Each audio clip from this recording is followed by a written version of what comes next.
नमस्कार साथियों। हाँ, आज हम बात करेंगे वो राजस्थान के लोक देवताओं की। हाँ, राजस्थान के लोक देवता।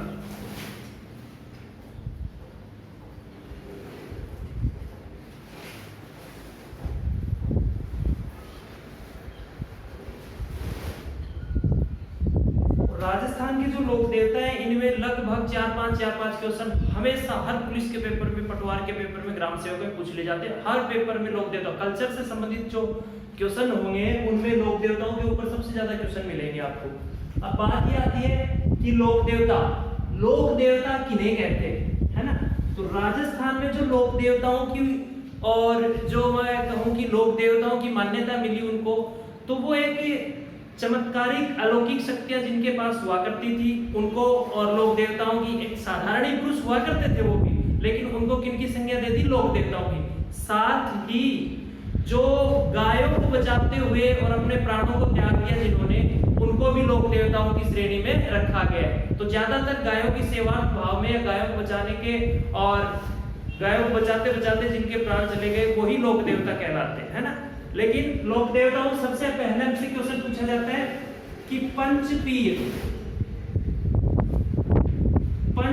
कौन कौन से हैं, है ना। और ये पंचपीर कहाँ के हैं? मारवाड़ के बोले जाते हैं ये। मारवाड़ के पंचपीर कौन कौन से हैं? तो मारवाड़ के पंचपीर हैं वो सबसे पहले पढ़ेंगे। तो मारवाड़ के पंचपीर हैं, कई बार पूछ लिया जाता है कि मारवाड़ में कौन सा पंचपीर नहीं है। तो रामदेव जी,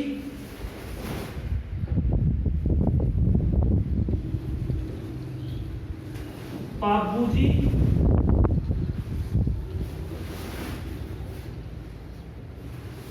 गोगा जी,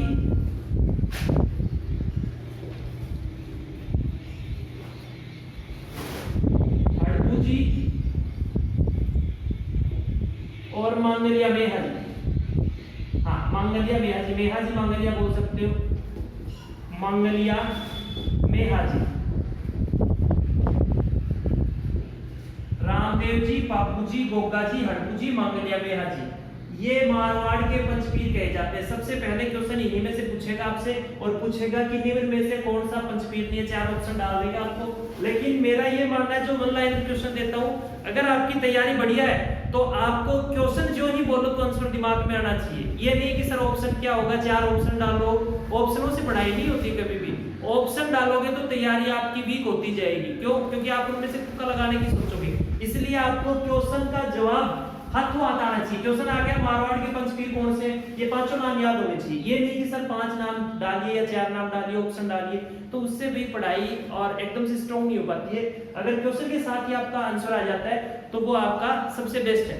तो सबसे पहले हम बात करेंगे वो किनकी करेंगे? रामदेव जी, ठीक है। हाँ, तो रामदेव जी की बात करेंगे सबसे पहले। तो रामदेव जी के ऊपर जितने क्वेश्चन हैं वही one line question, notebook pen उठा लो और रामदेव जी का टॉपिक डाल के रामदेव जी के ऊपर जितने क्वेश्चन पढ़ते हैं वो सारे जो बार बार पेपर में पूछे जाते हैं। तो क्वेश्चन नंबर 1,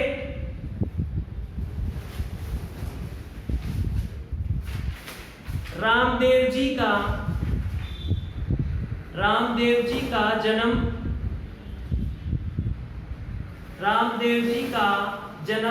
कहां हुआ? रामदेव जी का जन्म कहां हुआ? रामदेव जी का जन्म कहां हुआ? क्वेश्चन नंबर 1,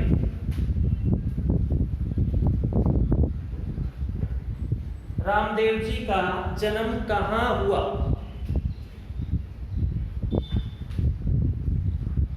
तो आंसर लिखिए इसका। हाँ, रामदेव जी का जन्म कहां हुआ? आंसर लिखिए।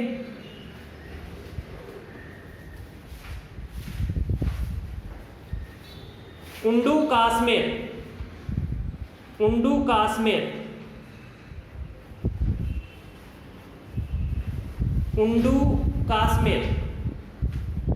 रामदेव जी का जन्म कहां पे हुआ था? उंडू काश्मीर में। उंडू काश्मीर, ये लोग मैं लिख देता हूं, उंडू काश्मीर। यहाँ रामदेव जी का जन्म हुआ। उंडू काश्मीर शिव तहसील है, बाड़मेर में है। जेल प्रहरी के अंदर भी पूछा गया था क्वेश्चन, जो 1000 भर्ती थी जिसमें, तो उसमें ये क्वेश्चन था, रामदेव जी का जन्म कहाँ, उंडुकास में, शिव तहसील बाढ़ में। ठीक, नेक्स्ट क्वेश्चन, रामदेव जी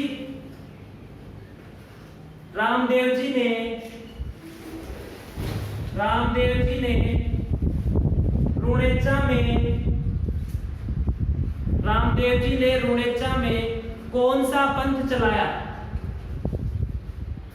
रामदेव जी ने रुणेचा में कौन सा पंथ चलाया?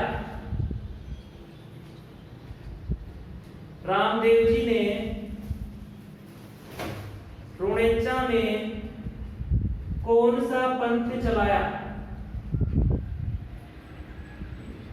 हाँ, रामदेव जी ने रुणेचा में कौन सा पंथ चलाया? कौन सा लिखिए इसका, कांबड़ पंथ चलाया था रामदेव जी ने रुणेचा में, कांबड़ पंथ। क्वेश्चन नंबर 3, मुसलमान रामदेव जी को किस रूप में पूजते हैं? मुसलमान रामदेव जी को किस रूप में पूजते हैं? मुसलमान रामदेव जी को किस रूप में पूजते हैं? मुसलमान रामदेव जी को किस रूप में पूजते हैं?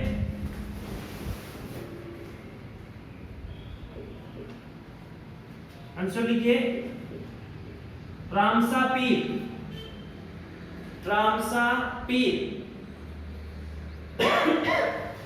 रामसा पीर। हाँ, मुसलमान वो किस रूप में पूजते? रामसा पीर। क्वेश्चन नंबर 4, रामदेव जी के मेले पर कौन सा नृत्य, रामदेव जी के मेले पर कौन सा नृत्य किया जाता है? रामदेव जी के मेले के अवसर पर कौन सा नृत्य किया जाता है? रामदेव जी के मेले के अवसर पर कौन सा नृत्य किया जाता है? आंसर लिखिए, 13 ताली, 13 ताली, 13 ताली, 13 मंजीरे होते हैं, है ना, 13 ताली नृत्य। 5 एक हाथ में होते हैं, 4 एक हाथ में होते हैं और 2 पैरों के होते हैं दोनों, ऐसे 4 वो जाते हैं, 13 मंजीरे और बांध के किए जाते हैं, जिसको 13 ताली नृत्य कहते हैं। क्वेश्चन नंबर 6,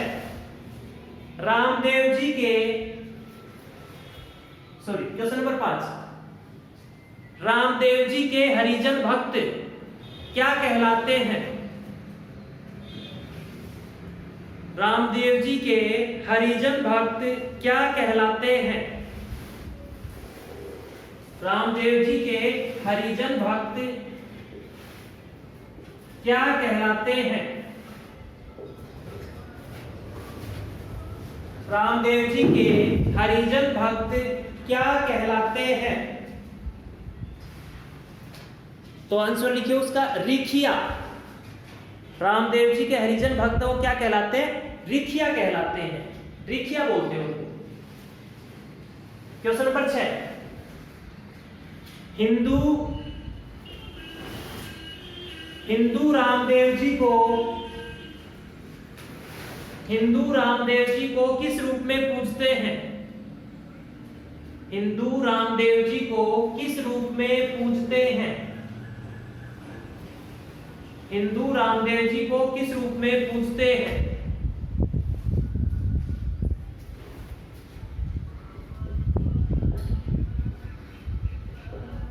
हाँ, हिंदू रामदेव जी को किस रूप में पूजते हैं? तो कृष्ण का अवतार मानते हैं, तो कृष्ण के रूप में पूजते हैं। आंसर लिखो, कृष्ण भगवान के रूप में। क्वेश्चन नंबर 7, रामदेव जी के पचरंगी ध्वजा चढ़ाई जाती है। रामदेव जी के पचरंगी ध्वजा चढ़ाई जाती है, जिसे क्या कहा जाता है? रामदेव जी के पचरंगी ध्वजा चढ़ाई जाती है जिसे क्या कहा जाता है? रामदेव जी के पचरंगी ध्वजा चढ़ाई जाती है जिसे क्या कहा जाता है? नेजा। नेजा कहते हैं उसको, आंसर लिख लो नेजा। क्वेश्चन नंबर 8, रामदेव जी के रात्रि जागरण को क्या कहा जाता है? रामदेव जी के रात्रि जागरण को क्या कहा जाता है?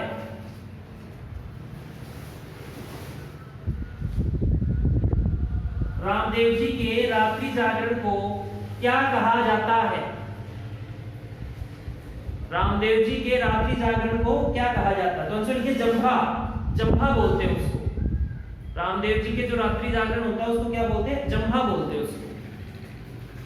Question number 9। हाँ, क्वेश्चन नंबर 9 लिखिए। रामदेव जी के ग्रंथ को किस नाम से जाना जाता है? रामदेव जी के ग्रंथ को किस नाम से जाना जाता है? रामदेव जी के ग्रंथ को किस नाम से जाना जाता है?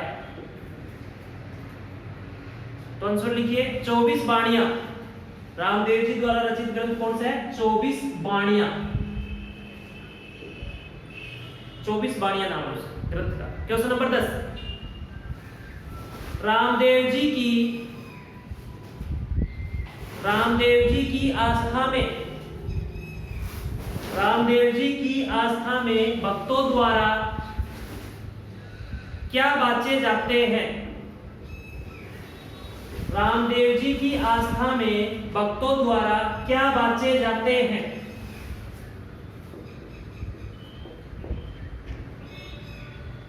रामदेव जी की आस्था में भक्तों द्वारा क्या बाचे जाते हैं?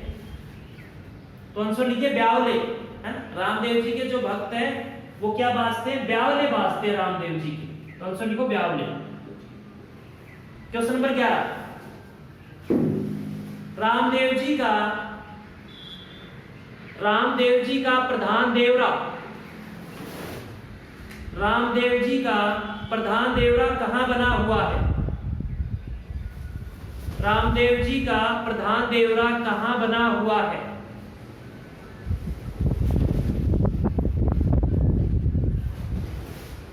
रामदेव जी का प्रधान देवरा कहां बना हुआ है?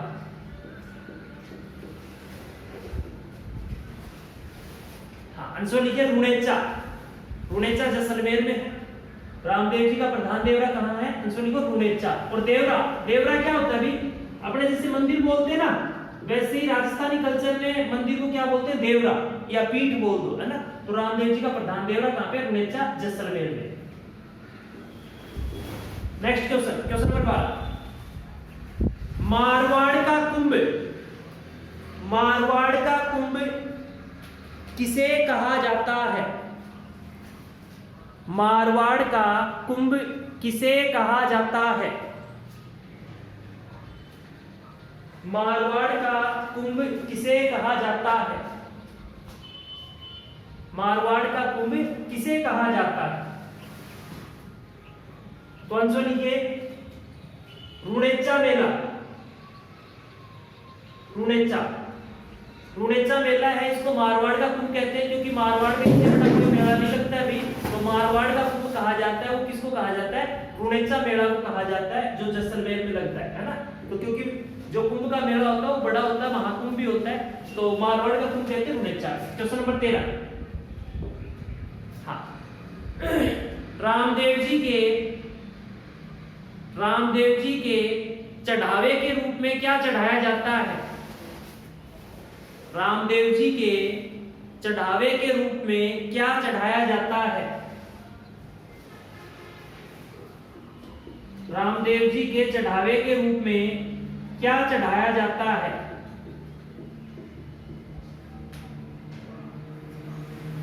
रामदेव जी के चढ़ावे के रूप में क्या चढ़ाया जाता है?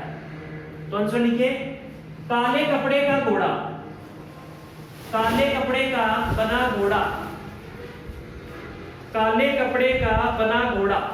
रामदेव जी के जो मंदिर में चढ़ावा चढ़ाया जाता है वो काले कपड़े का बना होता है, वो घोड़ा होता है, वो चढ़ाया जाता है। ठीक है। क्वेश्चन नंबर 14, 13 ताली नृत्य, 13 ताली नृत्य किस जाति की महिलाओं द्वारा किया जाता है? 13 ताली नृत्य किस जाति की महिलाओं द्वारा किया जाता है? 13 ताली नृत्य किस जाति की महिलाओं द्वारा किया जाता है? तो आंसर लिखिए उसका, कामड़ जाति, कामड़ जाति की महिलाओं द्वारा। 13 ताली नृत्य किस जाति की महिलाओं द्वारा किया जाता है? कामड़ जाति की महिलाओं द्वारा। क्वेश्चन नंबर 15, रामदेव जी के भक्तों द्वारा, रामदेव जी के भक्तों द्वारा उनका यशोगान, रामदेव जी के भक्तों द्वारा उनका यशोगान किसमें किया जाता है? रामदेव जी के भक्तों द्वारा उनका यशोगान किनमें किया जाता है? रामदेव जी के भक्तों द्वारा उनका यशोगान किनमें किया जाता है? तो आंसर लिखो, पर्चों में। रामदेव जी के जो भक्त हैं उनका यशोगान है वो किसमें करते हैं? पर्चों में करते हैं। पर्चे बोलते हैं, पर्चों में करते हैं, पर्चों में।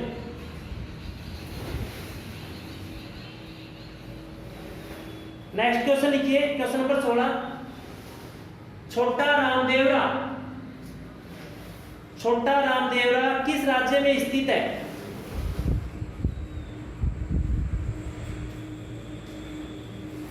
छोटा रामदेवरा किस राज्य में स्थित है? छोटा रामदेवरा है वो किस राज्य में स्थित है? गुजरात में। छोटा रामदेवरा कहाँ स्थित है? गुजरात में। छोटा रामदेवरा है वो गुजरात में बना हुआ है। रामदेव जी के ऊपर है वो लास्ट क्वेश्चन बोल रहा हूं भाई, सारे क्वेश्चन आ गए इसमें। हाँ, जो पेपर में पूछे जाते हैं वो सारे क्वेश्चन आ गए इसमें। लास्ट क्वेश्चन है रामदेव जी के ऊपर। क्वेश्चन नंबर 17 लिखिए, रामदेव जी की माता का क्या नाम था? कभी कभार डाल दिया जाता है, नहीं पूछते हैं लेकिन फिर भी डाल दिया जाता है। रामदेव जी की माता का क्या नाम था? रामदेव जी की माता का क्या नाम था?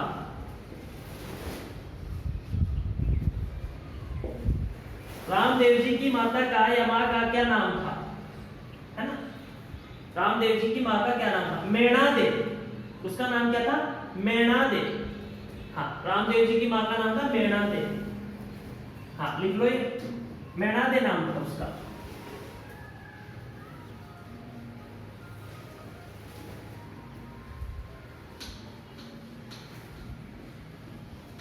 मेणा दे। ठीक है, तो ये रामदेव जी के ऊपर जितने क्वेश्चन बनते थे वो सारे बता दिए गए आपको। और ये क्वेश्चन भाई ऐसे ही याद करोगे तो ही हो गया, टॉपिक टू टॉपिक भी पढ़ लो, कोई दिक्कत नहीं है। लेकिन ज्यादातर क्या होता है, क्वेश्चन आंसर ये ज्यादा याद होते हैं, जिससे क्या होता है कि जो ही क्वेश्चन डाला एग्जामिनर ने आपके दिमाग में आंसर आ जाएगा, है ना। तो रट्टा मार लो इन सबका। तो पंचपीर की बात करें सबसे पहले, तो रामदेव जी की बात हो गई। तो अब बात करेंगे वो किसकी करेंगे? पापू जी की। पापू जी, पापू जी की बात करेंगे। तो पापू जी के ऊपर क्वेश्चन लिखिए। क्वेश्चन नंबर 1, पापू जी का जन्म कहां हुआ? पापू जी का जन्म कहां हुआ? पापू जी का जन्म कहां हुआ? पापू जी का जन्म कहां हुआ?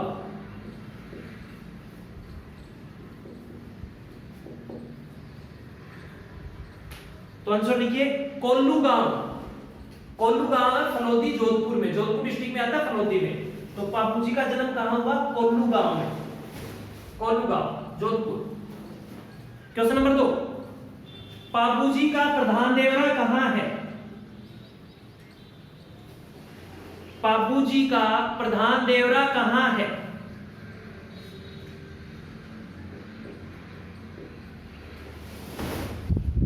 पाबूजी का प्रधान देवरा कहाँ है? तो आंसर लिखिए। जो कोल्लू गांव है उसमें ये देवरा बना हुआ है, मंदिर बना हुआ है इसका, तो उसको क्या बोलते हैं? उस मंदिर को, देवरे को मठ बोलते हैं, कोल्लू मठ। वो वहीं पे, वही फलोदी जोधपुर में। तो पाबूजी का देवरा कहाँ बना हुआ प्रधान? कोल्लू मठ में। क्वेश्चन नंबर 3, पाबूजी की घोड़ी, अंडरलाइन कर लेना, बहुत महत्वपूर्ण क्वेश्चन है। पाबूजी की घोड़ी का क्या नाम था? पाबूजी की घोड़ी का क्या नाम था?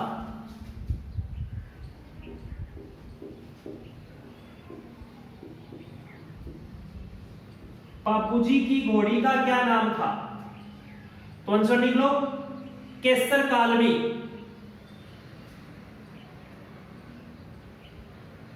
केसर कालवी। पाबूजी की घोड़ी का नाम बहुत बार पूछा जाता है ना। पाबूजी की जो फड़ गाई जाती है उसमें केसर कालवी का और बहुत जिक्र किया जाता है। केसर कालवी हवा में उड़ चली, है ना, या उड़ चाली, तो बहुत बार पूछ लिया जाता है केसर कालवी के बारे में। तो केसर कालवी पाबूजी की घोड़ी का नाम है। क्वेश्चन नंबर 4, सबसे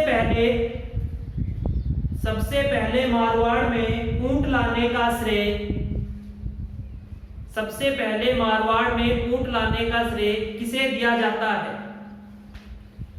सबसे पहले मारवाड़ में ऊंट लाने का श्रेय किसे दिया जाता है?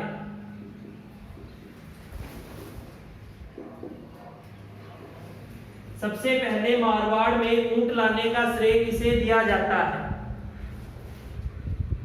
मारवाड़ में ऊंट लाने का श्रेय किसे दिया जाता है? तो आंसर लिखिए, पाबूजी।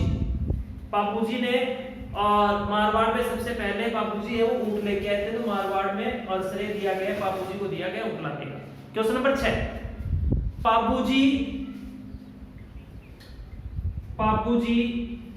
क्वेश्चन नंबर 5 है, सॉरी। पाबूजी किस जाति के आराध्य देव हैं? पाबूजी किस जाति के आराध्य देव हैं?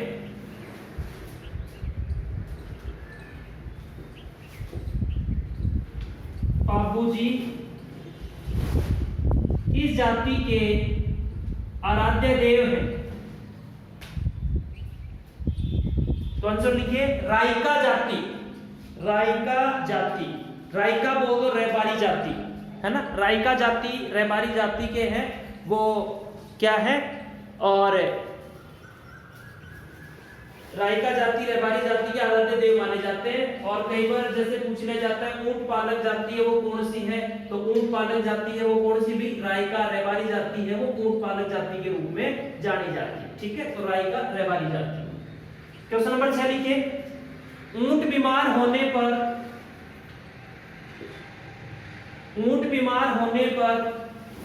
किसकी आराधना की जाती है? ऊंट बीमार होने पर किसकी आराधना की जाती है?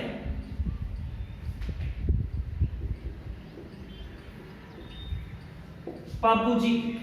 ऊंट बीमार होने पर किसकी आराधना की जाती है? पाबूजी की। क्वेश्चन नंबर 7, सबसे लोकप्रिय फड़ किसकी फड़ है?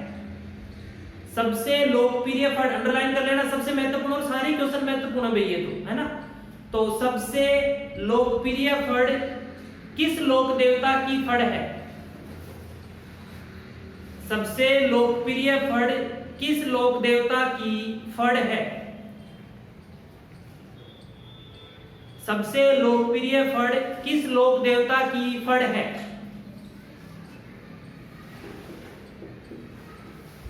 सबसे लोकप्रिय फड़ है वो किसकी है? पाबूजी की फड़ है। हाँ, पाबूजी की फड़ सबसे लोकप्रिय फड़। कई बच्चों के और दिमाग में ये आता है कि सर ये फड़ क्या है, तो फड़ के बारे में पूछ लिया जाता है। एक चित्रकारी है ये भी, कपड़े पर उकेरे गए देवी देवताओं के चित्र जिसको देख के उनका यशोगान किया जाता है वो फड़ कहलाती है ना। इस पे कोई व्याख्यान लिखा नहीं होता है, बस ये बाबूजी घोड़ी पे बैठे हैं और घोड़ी पे बैठे हैं, तलवार उनके हाथ में है, तो ये बताएंगे कि बाबूजी युद्ध की तैयारी कर रहे हैं, या बाबूजी युद्ध के लिए प्रस्थान कर रहे हैं, या बाबूजी है किसी मंगल कार्य में बैठे हैं तो वो कहेंगे बाबूजी का विवाह हो रहा है। मतलब उसका देख के बढ़ा चढ़ा के यशोगान किया जाता है, उसको फट कहते हैं। और फट जब पुरानी हो जाती है, फट जाती है, छत विछत हो जाती है, तो पुष्कर झील में उसका विसर्जन करते हैं। और फड़ का चित्रण होता है वो सापराज भीलवाड़ा में किया जाता है ना। फड़ चित्रण का काम कहाँ होता है? सापरा भीलवाड़ा में। तो फड़ है वो सबसे लोकप्रिय किसकी है? पाबूजी की। क्वेश्चन नंबर 8, पाबूजी की फड़ का वाचन, पाबूजी की फड़ का वाचन किस वाद्य यंत्र के साथ में किया जाता है? पाबूजी की फड़ का वाचन किस वाद्य यंत्र के साथ में किया जाता है?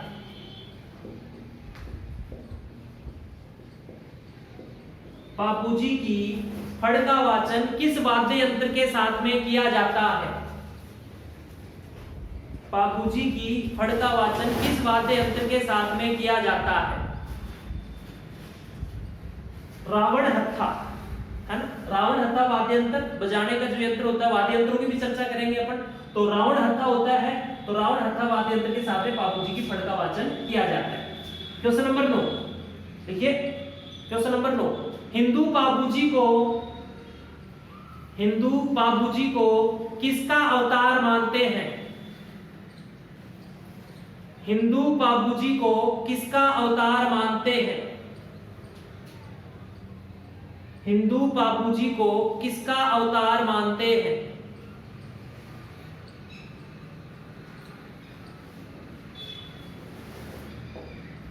लक्ष्मण का आंसर लिखिए, लक्ष्मण। हिंदू बाबूजी को किसका अवतार मानते हैं? लक्ष्मण जी का अवतार मानते हैं, लक्ष्मण का अवतार मानते हैं। क्वेश्चन नंबर 10, बाबूजी के पावड़े किस वाद्य यंत्र के साथ में?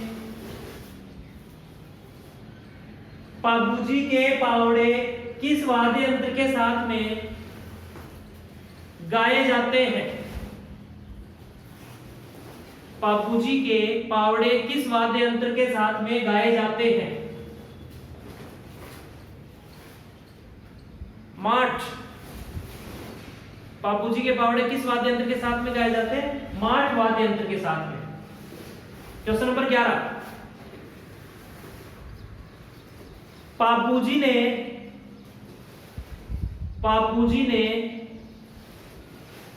अपने बहनोई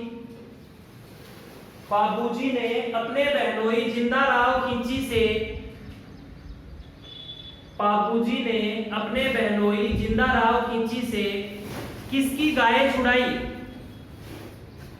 बाबूजी ने अपने बहनोई जिंदाराव खिंची से किसकी गाय छुड़ाई? किसकी गाय छुड़ाई? क्योंकि मैंने पहले बता दिया था कि ज्यादातर जो लोग देवता है वो गायों को छुड़ाते समय प्राणोत्सर्ग हुआ उनका, तो वैसे ही ये देवल चारणी, इसका आंसर क्या होगा? देवल चारणी की गाय छुड़ाई। तो इसमें आएगा देवल चारणी, आंसर लिख लो इसका, देवल चारणी की, और गाय छुड़ाते समय उनकी प्राणोत्सर्ग हो गया था। क्वेश्चन नंबर 12, पाबू प्रकाश ग्रंथ किसके द्वारा रचित है? पाबू प्रकाश ग्रंथ किसके द्वारा रचित है? बाबूजी के ऊपर ग्रंथ लिखा गया, पाबू प्रकाश बोलते हैं। पाबू प्रकाश ग्रंथ किसके द्वारा रचित है? लिखिए, आसिया मोड़। किसने लिखा था वो? आसिया मोड़ ने। आसिया मोड़ द्वारा रचित है पाबू प्रकाश ग्रंथ। बाबूजी के ऊपर किसने लिखा? आसिया मोड़ ने। क्वेश्चन नंबर 13, बाबूजी के पिता का क्या नाम था? बाबूजी के पिता का क्या नाम था?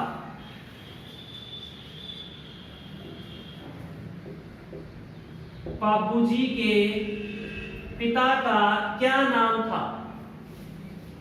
बाबूजी के पिता का क्या नाम था? तो आंसर लिखिए, धांधल जी। धांधल धांधल जी। बापू जी के पिता का नाम क्या था? धांधल जी। और बापू जी के ऊपर लास्ट क्वेश्चन है, क्वेश्चन नंबर 14, लास्ट बापू जी के ऊपर। भाला लिए अश्वारोही, भाला लिए अश्वारोही किस लोक देवता का प्रतीक चिन्ह है? भाला लिए अश्वारोही किस लोक देवता का प्रतीक चिन्ह है? भाला लिए अश्वारोही किस लोक देवता का प्रतीक चिन्ह है? भाला लिए कोई घोड़े पे सवार है, वो किस लोक देवता का प्रतीक चिन्ह है? तो आंसर लिखो पापू जी। हाँ, पापू जी। तो 2 पंचपीर कंप्लीट हो गए भाई, पापू जी हो गया, एक रामदेव जी। आगे लिखिए नेक्स्ट नंबर 3 पे मंगलिया मेहा जी। मंगलिया जी, मंगलिया जी के ऊपर जिक्र करते हैं, है ना? मंगलिया जी के ऊपर चर्चा करेंगे। तो पंचपीर की बात पहले हो रही है, तो मंगलिया जी, क्वेश्चन नंबर 1, मंगलिया जी मेहा का या मंगलिया मेहा जी का जन्म कहां हुआ? मंगलिया मेहा जी का जन्म कहां हुआ?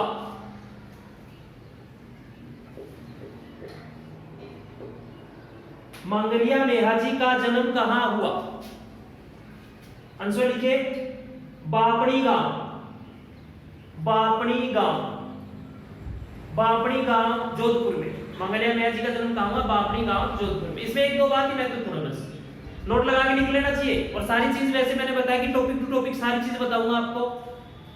क्वेश्चन नंबर 2, मंगलिया मेहा जी के घोड़े का क्या नाम था? मंगलिया मेहा जी के घोड़े का क्या नाम था?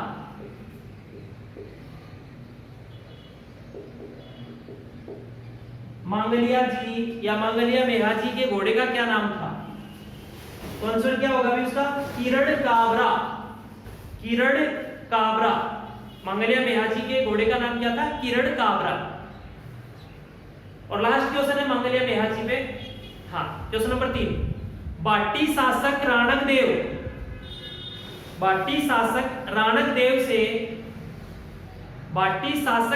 देव से गाय छुड़ाते समय किसकी मृत्यु हुई? बाटी शासक राणक देव से गाय छुड़ाते समय किसकी मृत्यु हुई? बाटी शासक राणक देव से गाय छुड़ाते समय किसकी मृत्यु हुई? बाटी शासक राणक देव से गाय छुड़ाते समय किसकी मृत्यु हुई? तो आंसर लिखिए मंगलिया मेहा जी। हाँ, मंगलिया मेहा जी।